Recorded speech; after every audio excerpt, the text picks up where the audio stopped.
नींद लगे आँखी झप झप जाला, नींद लगे आँखी झप झप जाला, सभे सूते जागेला।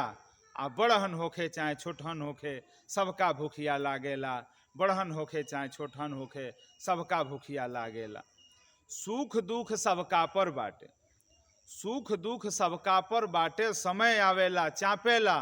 आ गर्मी में सभे गरमाला, जड़ा आवे त कांपेला, गर्मी में सभे गरमाला, जड़ा आवे त कांपेला। तो कर्म धर्म से सब कुछ होला, कर्म धर्म से सब कुछ होला, समय पर सभे माकेला। आ धावेला से पावेला, धन बैठेला से ताकेला, धावेला से पावेला, धन बैठेला से ताकेला। तो कौन धन भगवान दे दी हैं केहू नए के भापेला, कौन धन भगवान दे दी हैं केहू नए के भापेला।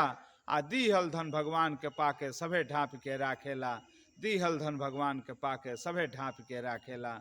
नमस्कार, हमार कविता आप सबके अच्छा लागल हुई तो अधिक से अधिक लाइक सब्सक्राइब शेयर करब, कमेंट में भी जरूर बताएं कि कैसा लागल हो, ताकि यही तरह के गीत कविता के माध्यम से हम आप सबके सेवा करत रही। नमस्कार।